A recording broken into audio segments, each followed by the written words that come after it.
Friends, இந்த வீடியோவில் நம்ம ஒரு பயனுள்ள தகவல் பற்றி பார்க்க போகிறோங்க.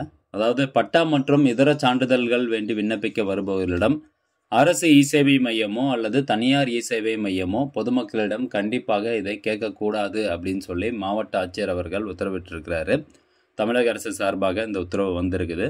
அந்த உத்தரவினுடைய ஒரு பத்திரிகை செய்தி தான் இப்போ நம்ம பார்க்க போகிறோம். இது திருவள்ளூர் மாவட்டத்தில் வெளியிட்டுள்ள ஒரு பத்திரிகை செய்தி.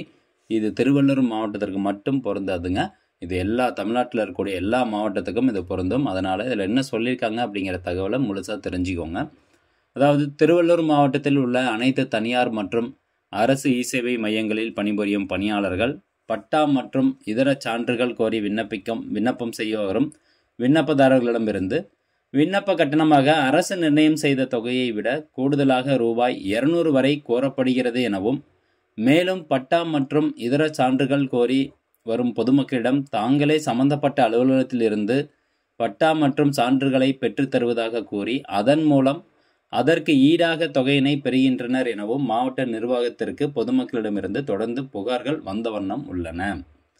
இப்போ நீங்கள் இ-சேவை மையத்துக்கு போயிட்டு பட்டாக்காக அப்ளை பண்ணுறீங்க அப்படின்னா பட்டானுடைய அப்ளிகேஷன் சார்ஜஸ் 60 ரூபாயா, அதை தாண்டி 200 ரூபா வரைக்கும் அவங்க எக்ஸ்ட்ரா சார்ஜஸ் வாங்குறாங்க அப்படிங்கிற ஒரு கம்ப்ளைண்ட் மாவட்ட ஆட்சியருக்கு வந்திருக்கு அப்படின்னு சொல்லியிருக்கிறாங்க. விண்ணப்பதாரர்களிடம் விண்ணப்ப கட்டணத்தை விட கூடுதலான தொகையினை பெறுவதும் பட்டா மற்றும் இதர சான்றுகள் பெற்றுத்தருவதாக இடைத்தரகர் பணி மேற்கொள்வதும் சட்டத்திற்கு புறம்பானதாகும். எனவே இதுபோன்ற புகார்கள் வரப்பெறும் சம்பந்தப்பட்ட இ-சேவை மையங்களின் பொறுப்பாளர்கள் மற்றும் தொடர்புடைய பணியாளர்கள் மீது கடுமையான நடவடிக்கைகள் எடுக்கப்படும் என எச்சரிக்கப்படுகிறது.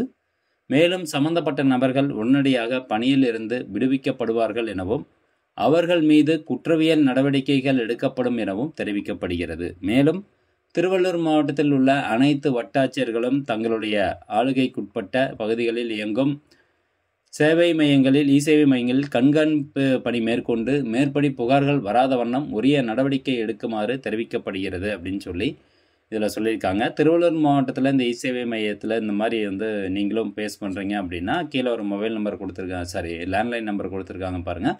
அந்த நம்பருக்கு நீங்கள் கால் பண்ணி புகார் தெரிவிக்கலாம் அப்படின்னு சொல்லி இந்த பத்திரிகை செய்தியில் சொல்லியிருக்கிறாங்க. ஸோ இது நிறைய இடத்துல நடந்துட்டு தான் இருக்குது. அதாவது இப்போ அப்ளிகேஷன் சார்ஜஸ் 60 ரூபா அப்படின்னா 60 ரூபாயை தாண்டி உங்ககிட்ட எக்ஸ்ட்ரா பணம் வசூலிக்கிறாங்க. ஸோ இந்த மாதிரி வசூலிக்கக்கூடாது அப்படின்னு சொல்லி மாவட்ட ஆட்சியர் அவர்கள் உத்தரவிட்டிருக்காரு. தமிழக அரசு ஏற்கனவே சம்மந்தமாக ஒரு பத்திரிகை செய்தி வெளியிட்டிருந்தது. கூடுதலாக எந்த ஒரு பணமும் வசூலிக்கக்கூடாது அப்படின்னு. நீங்களும் கூடுதலாக எந்த ஒரு பணமும் கொடுக்க தேவையில்லை, கொடுக்கவும் கொடுக்காதீங்க. அதே மாதிரி இடைத்தரகர் மாதிரி அவங்க பட்டா நான் வாங்கி தரேன், இல்லை வேறு ஒரு சான்றிதழ் வருவாய்த்துறை ஆஃபீஸ்லேயோ அல்லது சம்மந்தப்பட்ட SRO ஆஃபீஸ்லேயோ வாங்கி தரேன் அப்படின்னா அதுக்கும் நீங்கள் துணை போகாதீங்க அப்படிங்கிறது தான். ஏன்னா அவங்க கூடுதலாக எக்ஸ்ட்ரா சார்ஜஸ் வசூலிக்கிறதுக்கு வாய்ப்பு இருக்குது. ஸோ ஃப்ரெண்ட்ஸ், இந்த வீடியோ ஒரு அவேர்னஸ் வீடியோவாக எடுத்துக்கோங்க. முடிஞ்சவங்க நிறைய பேர் ஷேர் பண்ணிவிடுங்க. மீண்டும் அடுத்த ஒரு நல்ல பதிவில் சந்திக்கலாம். நன்றி, வணக்கம்.